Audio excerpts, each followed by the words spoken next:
At the All-Star break of 2013, Chris Davis was manscaping Major League Baseball. Hack Wilson's unbreakable RBI record of 191, set in 1930, seemed within reach of the slugger known as Crush, who'd driven in '88. His 37 homers were the second most all-time before the All-Star break. He was the leading vote-getter in all of MLB for the All-Star game, an incredible turnaround for a player who'd bounced around the Texas Rangers farm system for the 5 prior seasons before 2012. By the end of 2013, Davis would join a very exclusive group of those who had hit 50 homers and 40 doubles in a season, a club which at the time had only 2 other members, Babe Ruth and Albert Bell, both feared sluggers whose on-the-field and off-the-field travails are the stuff of baseball legend. Ruth spit on umpires and chased fans into the stands, and Bell got caught using a corked bat and struggled with alcoholism. But Chris Davis? Not a chance. Chris Davis was universally lauded as one of the game's most upright citizens, devoutly religious and devoted to his family.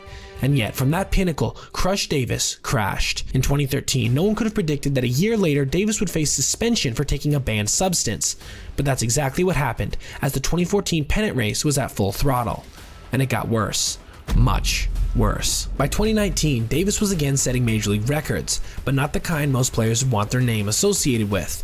Davis would suffer through an epic 0 for 54 hellscape that would turn a decent human being into a meme that captured extreme futility. Crush had become a laughingstock. It's like Hemingway's line on going bankrupt. First gradually, then suddenly, Chris Davis went from feared slugger to overpaid failure. The question this brings to mind is, how did this happen? The answer takes the shape of a pill, two-toned in hue, known on college campuses as Addy, aka Adderall. This was the banned substance Davis had been taking in 2014 when he was suspended for 25 games.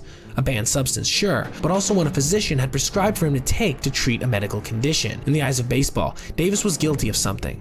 The problem is, what exactly was his crime, and was the punishment justified? Did Adderall ruin Davis's promising career? Head west of Shreveport down Interstate 20 and you'll find yourself in East Texas, where Chris Davis grew up in the small city of Longview with a population of 80,000. A small city that's produced a bounty of professional athletes in all 3 major sports, but mostly football, where as recently as 2018, Longview High School won the Texas 6A state title. Such were the athletic riches in Longview that the baseball team had 2 draft picks the year Davis graduated, in 2004. Davis was picked by the New York Yankees in the 50th round, almost the last player drafted. Roughly 900 picks before, in the 19th round, the Minnesota Twins had selected Davis's teammate Tate Casey, who was 6'6" and 225, a hard-throwing pitcher who'd go on to play tight end at the University of Florida and win 2 national championships. Davis also pitched and played shortstop for Longview at 6'3" and weighing 225 pounds. But Davis didn't sign with the Yankees. Instead, he went to a junior college known not for baseball, but for another sport: cheer. That's right, Davis enrolled at Navarro Junior College, a campus that served as the backdrop of the Netflix series Cheer. Though the player has sent dozens of players to the NFL and isn't known nearly as much for baseball, Davis still gave the Bulldog fans plenty to cheer about. He remains Navarro's career leader in home runs at 31 and RBIs at 131, stats he put up during his 2 years there. After his first season in 2005, Davis got drafted again, this time in the 35th round by the LA Angels. By now, he was a corner infielder and starting to show his prodigious power, but he didn't sign with the Angels. He went back to Navarro and started the Crush legend, jacking baseball's 500 feet while bulking up in the weight room. When the 2006 draft came around, Davis was a top prospect, and the Texas Rangers selected him in the 5th round, and Davis inked a $172,000 signing bonus. In 2006, Davis reported to Spokane, a high A team in the Northwest League, as a 20-year-old. By 2008, Davis would get his first AB in the big leagues, a meteoric rise that saw Davis win the 2007 Minor League Player of the Year for the Rangers organization. He was the 2nd-ranked prospect behind Elvis Andrus, and when the Rangers brought him up, they saw the impressive power, 17 homers and 23 doubles, and the big whiff rate, 88 Ks in 80 games, with the big club. But 2008 also featured another milestone in Davis's life. That was the year that he began to seek treatment for the attention deficit hyperactivity disorder that had plagued his life up to that point, so that he could better function in everyday life, which doubtlessly became more hectic and stressed once he reached the majors for the first time. And I'm sure somewhere out there's an ethical universe where that diagnosis remains a footnote in the life of Chris Davis, a person trying to get a handle on his mental health using the proper channels for legal and necessary medication, full stop. But unfortunately, that's not what happened in this universe. But this also didn't happen. Chris Davis started taking Adderall in 2008 and then went on to smash 60 homers every year until Texas renamed one of its 254 counties after him. Because if Adderall was an actual performance-enhancing drug like anabolic steroids, that's probably what would have happened. Instead, Davis began the 2009 season as the starting first baseman and set an ignominious MLB record, the fastest player to strike out 100 times in 214 ABs. That got him sent back to Oklahoma City, but there he put up numbers that were hard to ignore. A .327 batting average with a .939 OPS, and most importantly, just 39 strikeouts in 44 games. He kept hitting the big leagues when he returned, clubbing 21 homers before fanning 150 times in 113 games. This didn't help him much in 2010, when Davis was sent down to Oklahoma City after 15 games and 48 at-bats. The magic drug Adderall wasn't doing much to help Davis hit big league pitching, and the next 2 seasons saw Davis go up and down between OKC and the MLB like a yo-yo, not an uncommon thing for fringe players who'd started to accrue longer trend lines. When the Rangers made the World Series in 2010, Davis wasn't included on their roster, and by 2011, the Rangers had another lefty power-hitting first baseman by the name of Mitch Moreland, which all of a sudden made Chris Davis very, very expendable. He was stuck in the minors. The Rangers' verdict rendered when the Baltimore Orioles struck a deal. They'd send the Rangers that spin rate god Koji Uehara for Tommy Hunter and Davis. Given a new lease on life, Davis blossomed in Baltimore. Playing first base every day in 2012, Davis finally strung together a formidable season. 33 homers, 85 RBIs, and an OPS of 827. It would be grossly unfair to assert that the Adderall was finally kicking in for Davis. After all, ever since 2008, he'd been taking the drug under a therapeutic use exemption, meaning that he'd been cleared by the MLB to continue to treat his ADHD. It would be the last year he'd get the exemption. The problem was, in 2006, just 28 players had been granted a TUE for Adderall, but by the time the 2013 season rolled around, almost 10% of all active players, 119, were given TUEs. Some critics suspected foul play, asserting that many of these TUEs were unjustified. Was Davis caught up in some kind of whitewashing of baseball's alleged Adderall problem? Now for some chemistry. ADHD is a neurodevelopment disorder that is commonly diagnosed in childhood, less often in adulthood. Most people assume that ADHD causes people to be hyper, but inattention to detail, being forgetful, is an important manifestation. Not following conversations or directions, disorganization of routines, stuff like that, instead of bouncing off the walls. If undiagnosed in children, these symptoms can worsen in adulthood. You can imagine how detrimental that could be to a Major League Baseball player. Adderall is intended to help sustain concentration and reduce impulsivity, while lessening fatigue with an upswing in motor activity. It would be easy to suggest that these side effects would boost an MLB player, especially in a sport where the use of amphetamines were woven into its DNA. Hank Aaron even tried some in 1968, but hated how jittery he felt. Jim Bouton wrote of teams where greenies were passed around like Skittles. Did baseball have an Adderall problem, however? Given the necessary privacy constraints that protect players, we'll never know for sure whether there was a rampant misuse of prescription drugs to treat ADHD. Experts have concluded that some cases were bogus, but not all.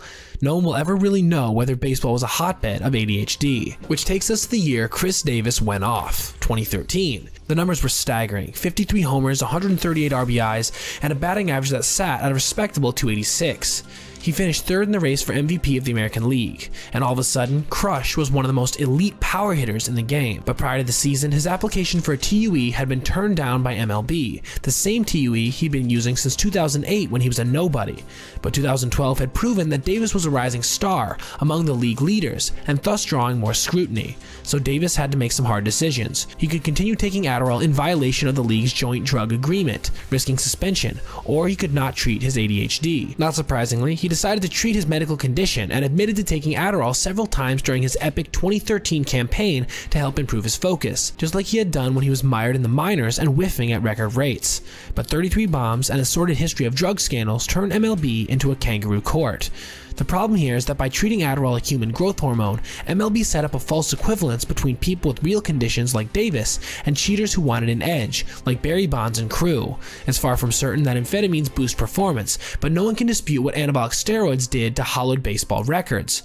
During the 2013 season, Davis was asked if he'd used any performance-enhancing drugs, and he flatly denied taking any. He went further and stipulated that Roger Maris still had the single-season home run record. Davis was a purist when it came to how the game should be played, which made what happened next even more ironically unfair. Maybe the fact that he'd been turned down for TUE had dissuaded Davis from even trying to get another one for the 2014 season. It was a star-crossed year. Davis suffered an oblique injury, deadly for a power hitter, and by July he was hovering at the Mendoza line with just 15 homers. The surprising first-place O's tried to stick with Davis throughout the slump, dropping him to 7th in the order, hoping he'd get hot down the stretch. Just like he had the previous season, Davis continued to take Adderall, except circumstances had changed. His wife had given birth to their first child. Things in his life felt like a blur, he told friends, and at the plate he felt, quote, naked. At some point prior to September 12, 2014, Davis had failed a drug test for Adderall, and so another failed test would mean a 25-game suspension. Baseball was cracking down. Cameron Maybin had been suspended on July 23rd. 6 others would also face punishment. Knowing this, Davis admitted to a moment of weakness. He took Adderall, but insisted that it was never a baseball issue. It was an everyday life thing.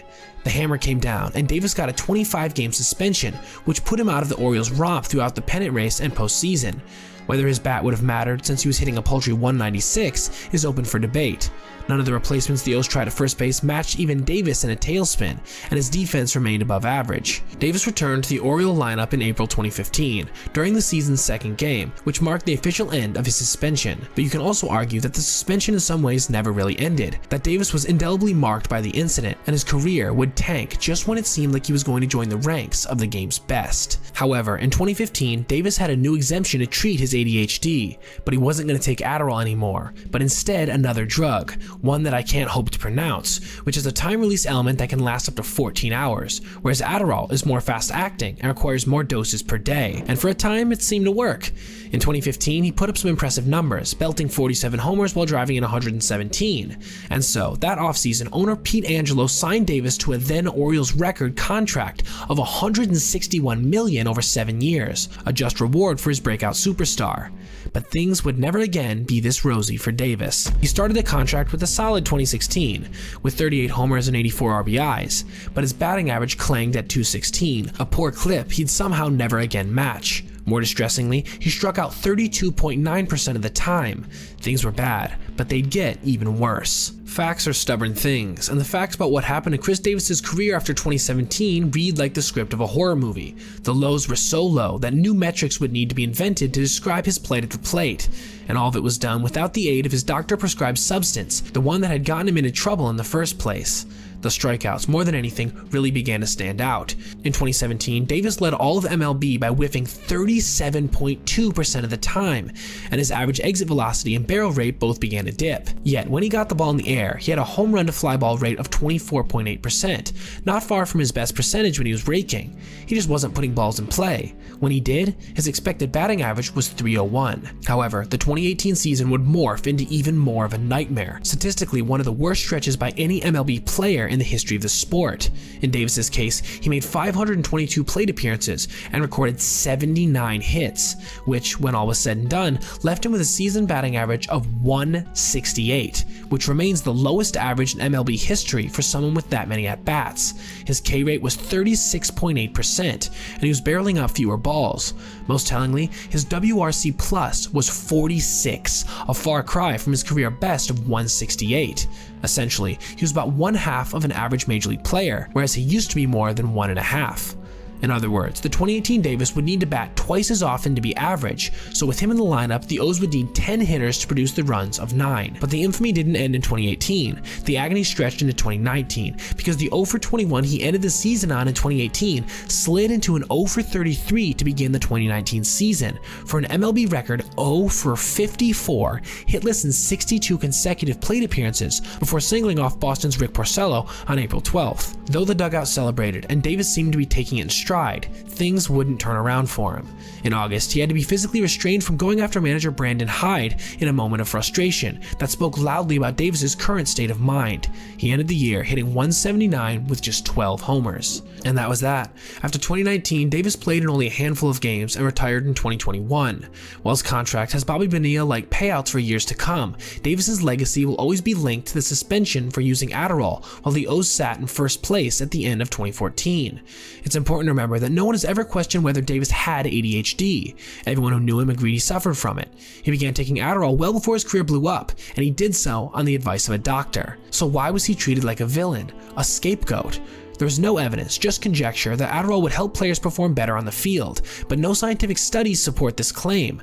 The before and after were harsh to Davis, who would never escape the whispers that something sinister accounted for the big year in 2013. Was it another black-eyed PED scandal that MLB would have to endure? Where did those 53 home runs come from anyway? Davis never seemed to live down the finger pointing. It was like he was always trying to justify his rise, and later, his mega contract. His doctor told him to take Adderall, and he did, and things worked out pretty well for him for a time. Why organized baseball had to interfere with this private relationship still makes no sense to me to this day. Thanks for watching, and click on this video for more essay videos just like this. See you next time, guys.